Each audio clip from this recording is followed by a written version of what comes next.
Francisco Generoso. Obrigado. Bom dia. Bom dia. Peço licença para cumprimentar a todos na pessoa do nosso corregedor-geral de Minas Gerais, doutor Marco Antônio Lopes de Almeida, também nas pessoas, Sua Excelência Corregedor Nacional, doutor Oswaldo de Albuquerque, doutora Cleonice, doutor Cláudio, à frente do Conselho Nacional de Procuradores Gerais. Quero também agradecer aos meus amigos Felipe Faria e Carlos Eduardo Ferreira Pinto pela oportunidade e pela possibilidade de compartilhar com vocês essa mesa. É um motivo de muita honra. Eu fiquei extremamente feliz com o convite formulado. Permitam-me também uma saudação especial ao meu dileto amigo, corregedor-geral do Ministério Público do Estado de Tocantins, doutor Zé Maria da Silva Júnior, instituição que hoje representa a instituição a qual tive a honra de servir por 5 anos, saudosos anos da minha carreira. Pois bem, eu fui incumbido de fazer um apanhado geral, na verdade um resumo sobre a nossa atuação no caso Brumadinho. O desastre de Brumadinho ocorreu pouco mais de 3 anos após a tragédia de Mariana, num contexto em que o ex-diretor-presidente da Vale passava ao mercado o recado que Vossa Excelência estão podendo visualizar. As barragens de rejeitos da Vale estão em estado impressionante de qualidade. Hoje as barragens são impecáveis. Essa foi uma mensagem ao mercado, especificamente num evento no Banco Itaú, ocorrido em 2018. Lamentavelmente, os fatos e as provas arrecadadas durante a investigação demonstraram exatamente o contrário disso. Um dos exemplos é essa lâmina que foi arrecadada na mesa de um dos executivos da empresa causadora do dano, da Vale, em que a própria empresa considera como um mito o fato de a barragem ser extremamente segura e de que uma ruptura seria impossível. Pois bem, no dia 25 de janeiro de 2018, a exemplo do que aconteceu em Mariana, nós nos deslocamos a Brumadinho, poucas horas depois da notícia daquele evento, e para a gente até aquele momento seria um evento. Para os senhores terem uma ideia, no trajeto de Belo Horizonte a Brumadinho, eu recebi informações do tipo: olha, parece que tem uma senhora desaparecida. E na medida em que nós fomos nos aproximando da cidade, a gente começou a perceber a dimensão. Chegando ao posto de comando, tivemos extrema dificuldade em obter da empresa informações a respeito do número de pessoas que se encontravam trabalhando naquele dia. E eu me aproximei, então, do comandante geral naquela época de operações do Corpo de Bombeiros, perguntei para ele: comandante, o senhor, por gentileza, me passe um panorama, ainda que superficial. Eu nunca mais vou esquecer da frase que ele me disse, e eu realmente arrepio até hoje. Ele disse o seguinte: doutor, com o eufemismo, né, característico dos policiais e dos integrantes dos bombeiros, ele disse: não é nada muito pequeno, não. Pois bem, naquele mesmo dia, 25 de janeiro, já na parte da noite, tendo um pouco de noção do que tinha acontecido, nós, durante o plantão forense em Brumadinho, já ajuizamos cautelares com o intuito, na verdade, com 2 objetivos principais. O primeiro, de bloquear valores da empresa para fazer frente às indenizações, ainda que preliminares, e as medidas emergenciais de cunho ambiental, bem como para resguardar a segurança das estruturas remanescentes. Menos de 24 horas depois, já contávamos com uma decisão liminar bloqueando 5 bilhões de reais da Vale. Logo na sequência, outros 5 bilhões foram bloqueados com o intuito também de fazer frente a despesas emergenciais e preliminares de ordem socioeconômicas. Além disso, também no dia 25 e na madrugada do dia 25 para o dia 26, foi estabelecido um gabinete de crise e procedido a uma articulação interinstitucional com a presença do Ministério Público de Minas, Ministério Público Federal, Ministério Público do Trabalho, Polícia Civil, Militar e Federal, Advocacia Geral do Estado, Advocacia Geral da União, Ministério do Trabalho e Emprego, bem como constituído uma força-tarefa do ponto de vista intra-institucional, dividida basicamente em 3 eixos de atuação: eixo de enfrentamento ambiental, eixo de enfrentamento socioeconômico e eixo de enfrentamento criminal. Eu separei aqui, fiz alguns recortes daquelas situações que mais me marcaram nessa jornada, e eu integrei com prioridade o eixo de investigação criminal. Fato é que o desastre ocorreu na sexta-feira, dia 25. Na terça-feira, nós já dispunhamos de mandados de busca e apreensão e de prisão temporária, que foram cumpridos na quarta-feira pela manhã, portanto, 4 dias após o desastre, 5 dias após o desastre, em Minas Gerais e em São Paulo. E essa celeridade com que essas medidas de cunho cautelar penal foram cumpridas foram essenciais para a qualidade da prova arrecadada. Para os senhores terem noção, uma das pessoas que foi presa temporariamente na oportunidade disse o seguinte: olha, eu sabia que isso ia acontecer, mas não sabia que ia ser tão rápido. Arrecadado um material, ainda que preliminar, sem que nós precisássemos acessar ainda os equipamentos eletrônicos que foram apreendidos, nós já descobrimos um e-mail impresso dentro de uma mochila daquele que seria o principal norte, ou fio condutor dessa investigação. Os senhores sabem que essa barragem que se rompeu, ela estava certificada por uma empresa multinacional como em situação de absoluta regularidade do ponto de vista de estabilidade. E esse e-mail apreendido, repito, impresso dentro de uma mochila, evidenciava já exatamente o contrário, quando um dos técnicos responsáveis por essa empresa multinacional dizia ao outro o seguinte: o fulano está terminando os estudos de liquefação da barragem 1 do Córrego do Feijão, mas tudo indica que não passará, ou seja, fator de segurança para a seção de maior altura será inferior ao mínimo de 1,3. Mais adiante ele diz: mas como sempre a Vale irá jogar contra a parede e perguntar, e se não passar, irão assinar ou não?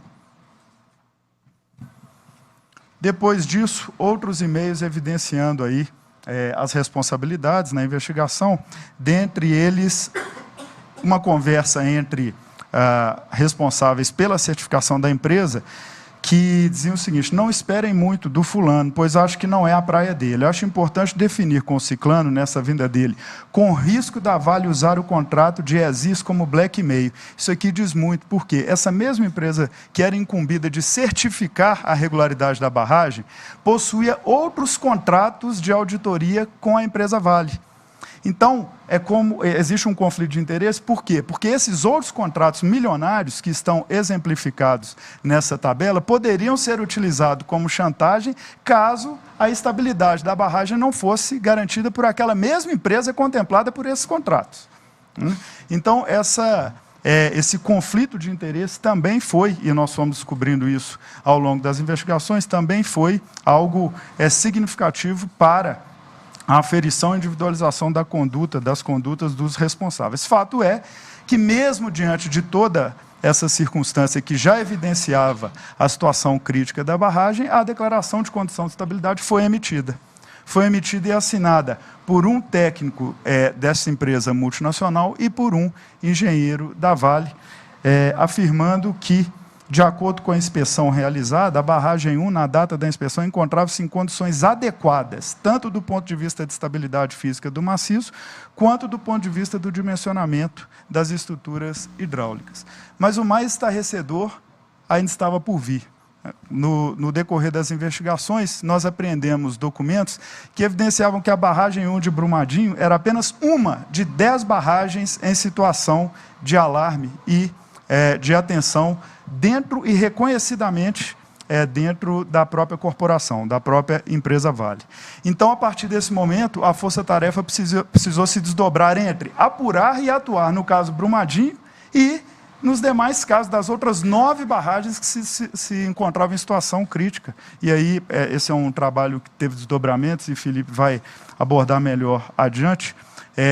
Os senhores podem perceber aí, era uma zona de atenção chamada Alarp Zone, e todos esses pontinhos aí são de barragens, aquela linha destacada ao centro é a zona de alerta, e a barragem 1 já se encontrava dentro dessa zona de alerta antes do rompimento, ou seja, isso já era de conhecimento da corporação. A partir disso, nós tivemos aí a judicialização em massa e uma alteração no contexto fático, na medida em que as próprias empresas certificadoras, ou seja, aquela própria empresa multinacional que declarou a estabilidade da barragem da Vale, ela emitiu uma carta dizendo exatamente o seguinte: nós perdemos a fé no sistema de certificação, e cancelando as declarações de estabilidade que ela mesma havia emitido. Quase que uma admissão, realmente, do que havia acontecido. Além disso, nós tivemos acionamento de planos de ação de emergência, evacuações em massa em territórios sensíveis em Minas Gerais, inclusive com deslocamento de comunidades centenárias, de mais de 300 anos situadas naquele local, que precisaram ser evacuadas na medida em que fomos desvendando a situação de emergência das outras barragens. Os desafios que nós enfrentamos e que são desafios inerentes a qualquer atuação em face de grandes corporações, é que essas grandes corporações possuem organogramas corporativos sofisticados, estratificados em várias camadas, muitas vezes estruturados de forma a evitar que se alcance a responsabilização da alta direção e da alta administração da empresa. Tem planejamentos e estratégias bem definidas, e isso só desperta no Ministério Público a necessidade de nós também termos estratégias para fazer frente a essas situações, levantamento e tratamento de dados, ingerência no poder político, e eu chamo a atenção para percepção e monetização de riscos. Excelências, esses foram documentos apreendidos e depois disponibilizados pela própria Vale, evidenciando que a própria empresa já monetizava quanto ela iria gastar no caso de falha das suas barragens.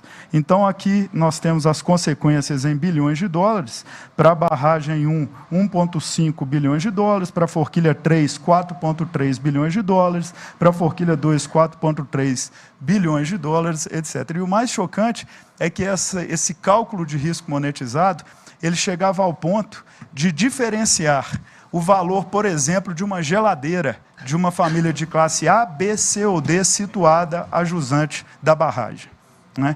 Portanto, era uma soma de uma avaliação feita a partir de uma análise das comunidades ajusantes da barragem, e inclusive ela diferenciava se essa pessoa, essa família era de uma classe A, B, C ou D, e somava a geladeira numa família de classe A vale tanto, e a geladeira numa família de classe C vale tanto. Nós vamos somar isso aqui e ver se a barragem romper, quanto nós vamos ter que gastar. A vida humana também já havia sido valorada. Em 1980, ela foi valorada em $1 milhão. Esse valor foi atualizado, e essa planilha aí, isso são documentos da própria empresa Vale. Já valorava, atualizando esse valor de 1980 de $1 milhão para $2.600.000, o valor da vida perdida. Nós não estamos aqui, e é bom que a gente faça essa ressalva, condenando qualquer tipo de planejamento de antecipação, prevenção de riscos. O que nos parece problemático é quando essa antecipação e essa valoração, esse cálculo desses riscos, serve para a tomada de decisão, para se aferente o que fica mais barato, investir em segurança ou assumir a responsabilidade, né? Uma república que tem como um de seus objetivos a construção de uma sociedade livre, justa e solidária não pode compactuar com esse tipo de raciocínio. Aqui um breve resumo, e realmente é um resumo. Se a gente fosse falar, né, desses dois casos aqui, a gente precisaria ficar uma semana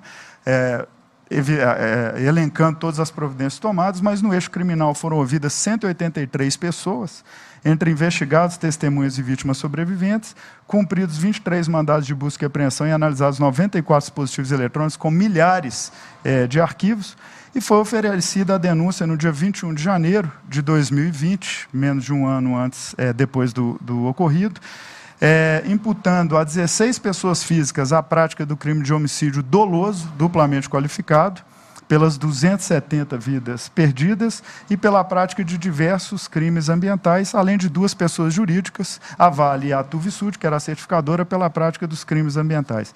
Além disso, foram ajuizadas 2 ações com base na lei anticorrupção de empresas, e em uma delas foi bloqueado um valor recorde no Brasil de R$7.931 milhões.